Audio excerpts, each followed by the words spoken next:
Pour bien démarrer le chapitre sur la dérivation locale, on va commencer par nous entraîner sur le calcul du taux de variation. Déjà, qu'est-ce que le taux de variation?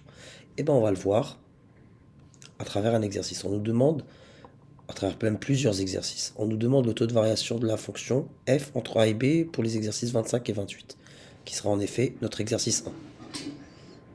On utilise ici le manuel Césamat pour progresser sereinement.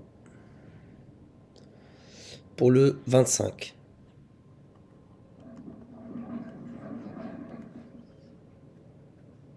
le taux de variation entre A et B, donc je vais calculer grosso modo f de B moins f de A sur B moins A. Ça me donne donc moins 5 fois 7 plus 8, moins entre parenthèses, parce que ici, si vous voulez, B égale à 7, moins 5 fois 4 plus 8, le tout divisé par B moins A, c'est-à-dire 7 moins 4. J'obtiens alors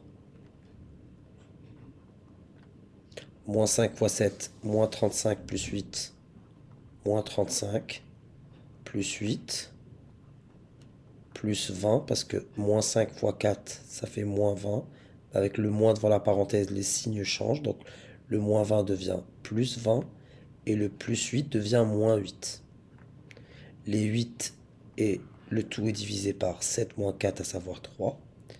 Les 8 s'éliminent, et j'ai moins 35 plus 20, qui est égal à moins 15, et moins 15 divisé par 3 est égal à moins 5.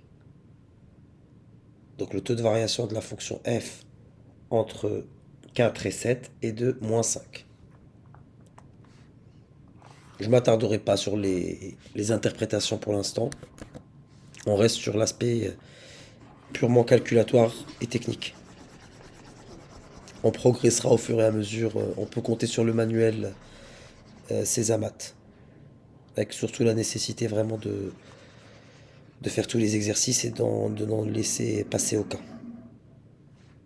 Passons au 26. Donc pour le 26,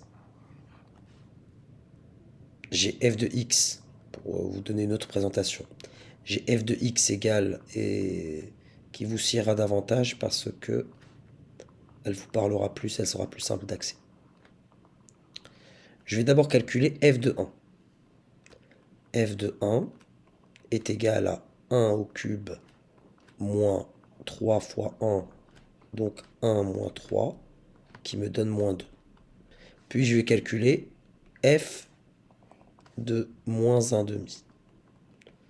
Et j'obtiens moins 1 demi au cube moins 3 fois moins 1 demi. Et j'obtiens alors moins 1 sur 8 plus 3 demi. En les mettant au même dénominateur, en multipliant par 4 ici, par 4 là, j'obtiens alors le tout sur 8, 12 moins 1 sur 8, c'est-à-dire 11 huitièmes. Ainsi, le taux de variation sera de f de 1 moins f de moins 1 demi, le tout divisé par 1, le moins de la formule entre parenthèses moins 1 demi, il ne faudra pas se tromper à ce niveau-là, qui est égal, du coup, f de 1 est égal à moins 2,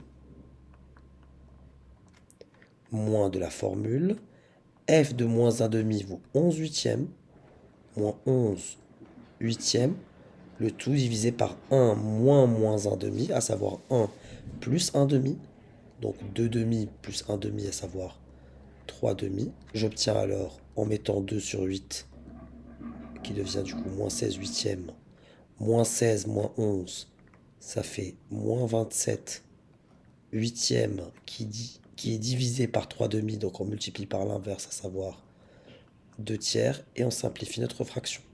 Donc moins 27, ça serait du 9 fois moins 9 fois 3 fois 2, le tout divisé par 8 qui n'est rien d'autre que 2 fois 4.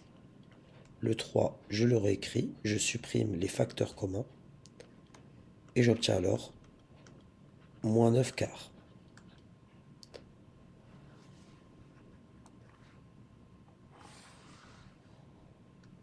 Passons au 27.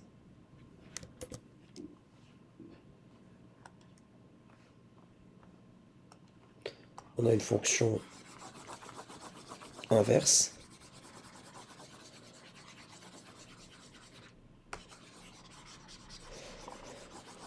Et on va procéder de la même manière que pour le 26, c'est-à-dire qu'on va faire par étapes. Et à un moment, il faut vraiment que ça commence à percuter.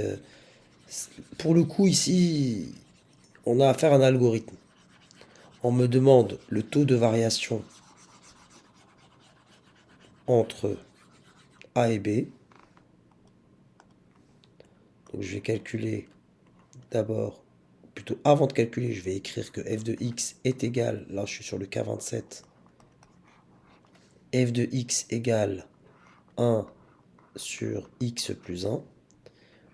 F de 1 donc est égal à 1 sur 1 plus 1, c'est-à-dire 1 demi. F de 3 est égal à 1 sur 3 plus 1, c'est-à-dire 1 quart. Et donc en calculant le taux d'accroissement, à savoir f de 3 moins f de 1 sur 3 moins 1, j'obtiens donc f de 3, c'est 1 quart, auquel je retire 1 demi, et je divise le tout par 3 moins 1, savoir 2.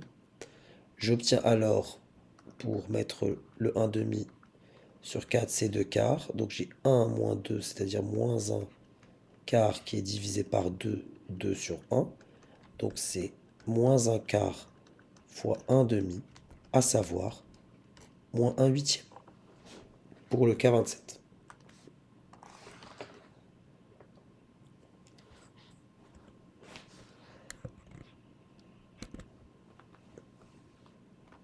Passons au dernier cas, où la difficulté ici relèverait entre guillemets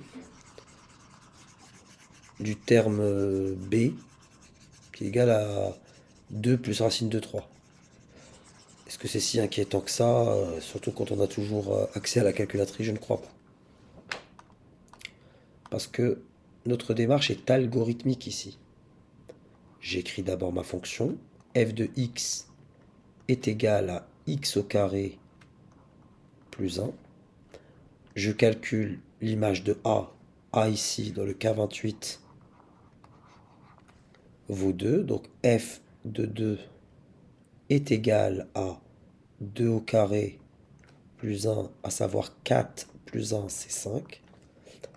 Puis je calcule l'image de 2 plus racine de 3. Je dois remplacer le x par 2 plus racine de 3, donc ça me donne 2 plus racine de 3 au carré plus 1.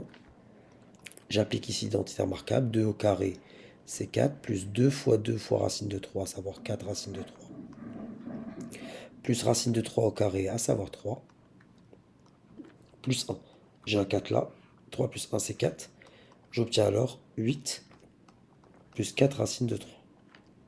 En effectuant le taux d'accroissement, je calcule donc f de 2 plus racine de 3 moins f de 2, le tout divisé par 2 plus racine de 3 moins 2.